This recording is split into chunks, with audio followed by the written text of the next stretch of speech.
and I make content related to Australia, coming to Australia, living in Australia. I'm basically sharing my experience as an international student in Australia, living and working in Australia, sharing tips, experiences, and also showing you different parts of Australia from my view as a student living and working in Australia. And if you're a returning subscriber, welcome back. Thank you for coming back to my lovely video.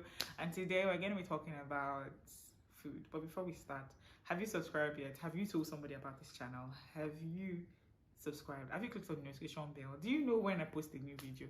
Did you get a ting ting alerts when my video pops up? Do you? If you have not done it now, just do it. If you have not shared this video before, try to share. Click on the like button. Like this video if the content appeals to you.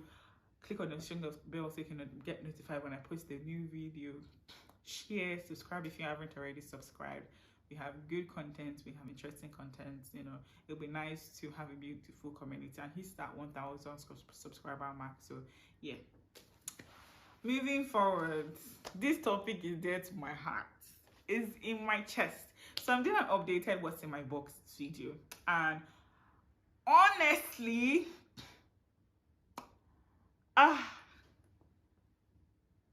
this thinking about it wants me, like thinking about this, I just want to cry. I really want to cry. So if you watch my previous what's in my box video, I kind of just talked about everything that I brought to Australia, from clothing to gadgets. I don't know if I talked about gadgets, but I think one of the things I emphasized on was food. So I'm also going to talk about food today. I think that's going to be the majority of the conversation today. Is going to be around food, mainly because that is what has changed already. Thinking about it, my chest is just paining me. So in my previous video, I kind of talked about how I had to kind of label all the food items that I brought into the country. I had to label it by their English names. So for instance, ogbono wasn't ogbono. I think it's wild mangoes or dried papaya seeds or something like that. But I basically had to put it, I had to put it in a translucent bag so that they can see what's what is inside.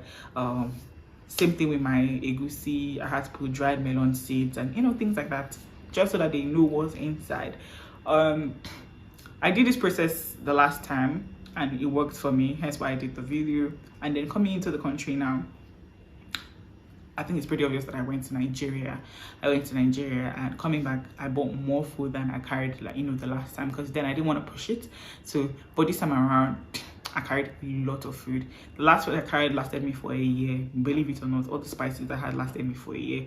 And I cook a lot. If you are on my Instagram or Snapchat, you would know that I cook a lot. I was cooking a lot of food, and that all the spices I had lasted me for a year.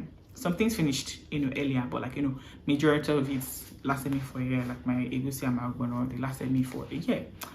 Coming forward now, I carried a lot of things because it wasn't just me coming. I packed a lot and a lot of food. Oh my god. Got to the airport, got to where I was supposed to declare, because my guys, declare it, just declare it. You don't want any problems with them, because if you don't declare and they find food with you, you're going to pay a fine of about $300, I think $350 or something like that. If I can find a correct figure, I'm going to put it down below. But if you also haven't watched the first video, I'm going to pop up a link somewhere around so that you can actually go back and watch it and see other things that I said you can come along with. But this video is strictly going to be about food, because that's where the major changes has been on.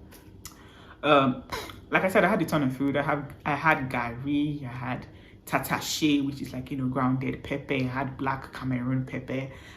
And these things are not cheap, because if you know the economy in Nigeria at the moment, buying food items are more expensive now. I carried a bunch of stuff. Got there, and these guys are basically asking me, the normal, do you have any food with you? They first said, do you have anything to declare? And I said, yes, I have something to declare, because as per confidence now, I know this is what I come on YouTube to talk about. So I know this. And when the guy was talking, he kept bringing it out. Do you have this? I was like, yes, I have this. I have this. I brought out a couple of food. I was even still telling him, oh, there's more inside the bag. After I brought out all my food items, this guy told me that, oh, sorry, they have changes to the rules. The changes were made 2 months ago. They're no longer allowed into the country. Hey God. It's not like they're not allowed into the country, but they need it to be commercialized. So they need it to be packed. And I'm pretty sure because of this whole COVID thing and everything going around, so they need to ensure that the food was made in a sterile environment and packed for commercialization purpose. So which means, you know, something like this. How this tells them where it was made, numbers, it has an expiring date, manufacturing date, batch number, things like this, you know, just so that they know that it was made in a clean environment, it was made for sale. So stuff like this will actually be allowed into the country. But any of that one, which is what I brought, because I went to the market to go and buy it, of course I transferred them into Ziploc bags, which I, you know, had done the first time, and apparently that is no longer allowed anymore. And now going to the African store to go and buy stuff. Oh my God. Going to the African, I'm still in pains. I'm still in severe pains because now I'm going grocery shopping tomorrow to buy, you know, groceries for my house, and I'm going to go to the African store.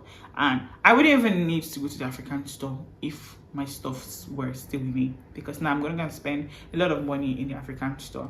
It's so expensive to buy Nigerian food, but not just, you know, not just in Australia. I think it happens everywhere else. It's very expensive to buy Nigerian food or African food elsewhere. Sometimes you find it, sometimes you don't even find it.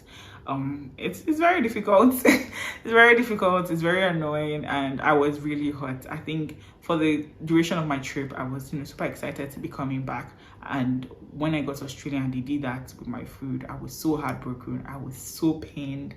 I was like, what? See, I didn't even care that I was rude again. Like, you know, I was closing my bag, slamming it on top. You know, I was angry because it's my food and I like my food because I cook a lot. And I'm like, oh, now these people are going to come make me spend a lot of money buying something that I know could have lasted me for over a year again. And I'm going to go and buy these small ones. Like, for instance, let me show you. I'm not going to show you the what's it called? I would say the brand, but the person selling it. So I'm not going to put the name. I'm not going to show you the name. But this is what I think this is about $15. So this is what $15 is going to get you for egusi, blended egusi. This is what you get for $15.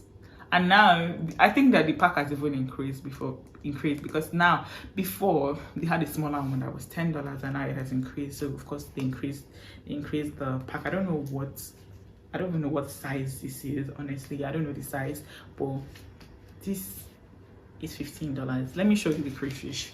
So the crayfish, it wasn't filled up to the brim. I've already used out of this already. You can see that it's almost finished. Meanwhile, I had like 2 big bags of Ziploc crayfish. Oh my God, I don't want to think about it. But this crayfish was also $10. This is not big. Let me show you the back. Like, see how small it is.